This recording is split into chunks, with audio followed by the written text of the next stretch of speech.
நாம இந்த வீடியோல பார்க்க போற கதை என்னன்னா, வனம் வென்ற விலங்கு. ஒரு விலங்கின் கண்ணோட்டத்துல ஒரு புதுமையான கதைய பார்ப்போமா? சத்தமில்லா இரவு. ஒரு அடர்ந்த வனத்துல மழை பெஞ்சிட்டு இருந்தது. இளமையாக இருந்த ஒரு பெண் சிறுத்தை தன்னோட 2 குட்டிகளை ஒரு புல்வெளியில புதைத்து உறங்க வச்சிட்டு இருந்தது. அப்பொழுதுதான் இருளுக்குள்ள சில மனித அமைப்புகள் சாய்ந்து நடந்து வந்துட்டு இருந்தாங்க.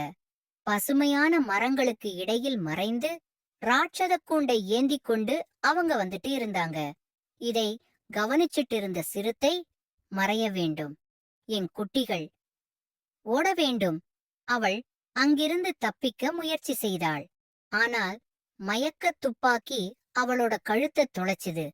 கண் மூடுகிறது. ஆனால் மனசுல ஒரு பயம் தன்னோட குட்டிகள் பத்தி இருந்தது. சிறுத்தை கண்முழிச்சது கூட சந்தேகமாகத்தான் இருந்தது.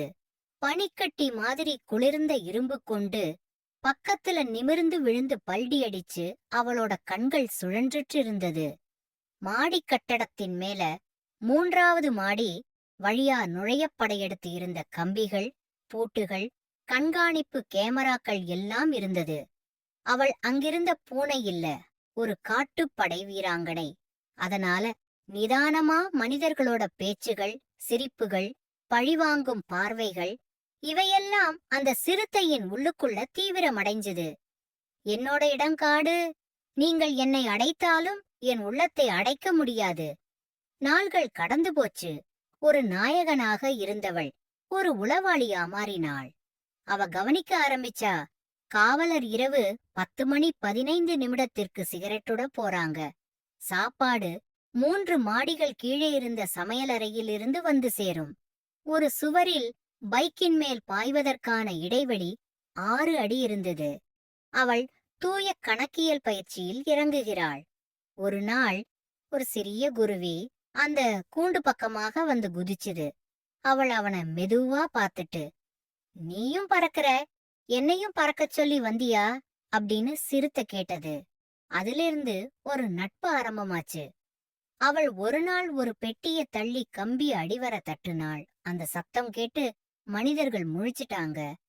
உடனே சிறுத்தை வாயை கிழிச்சு மயக்க மருந்த வீசினாங்க.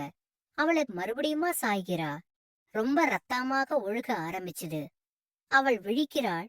நான் இன்னும் வாழ்கிறேன், அது போதும்.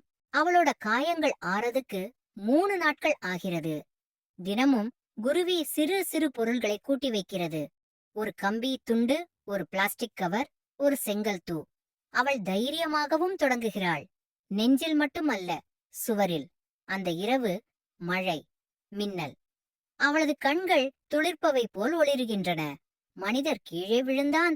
போதை மருந்து காரணமாக அவள் தானும் விழிக்கிறாள். அவள் சுவரை நோக்கி பாய்கிறாள். சிமெண்ட் உருகுகிறது, சுவர் நடுங்குகிறது.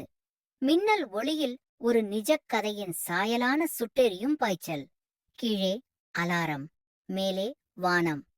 அவள் ஒரு கட்டடத்திலிருந்து மற்றொன்றுக்கு தாவுகிறாள். மனிதர்கள் உழைக்கிறார்கள். பட்டாசுகள் போல ஒலிகள். அவளது சுவாசம் காற்றின் மேல். நகரத்தின் எல்லை.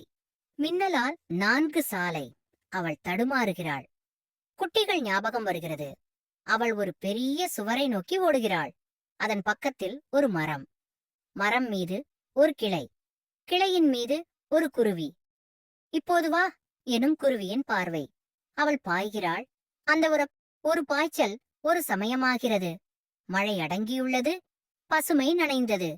அவள் சென்று விட்டாள். மனிதர்கள் ஆச்சரியத்தில். கூண்டு வெறுமை. அவள் சுதந்திரம். இரவு இறங்கும் சமயம் ஒரு பசுமை மேடையில் 2 குட்டிகள் ஓடி வருகிறது.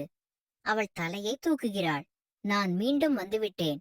இந்த காடு என்னுடையது, உங்களுடையது.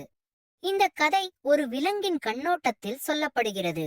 ஆனால் அதன் வழியாக நாம் ஒவ்வொருவரும் தெரிந்து கொள்கிறோம், தப்பிக்க வேண்டிய சிறை என்றால் அது வெளியை தாண்டி உள்ளேயும் சேர்ந்திருக்கும். ஆனால் சுதந்திரம், அது ஆழமான சிந்தனை, உறுதி, நேர்மையான முயற்சி. Okay, by. நெக்ஸ்ட் வீடியோல பார்க்கலாம்.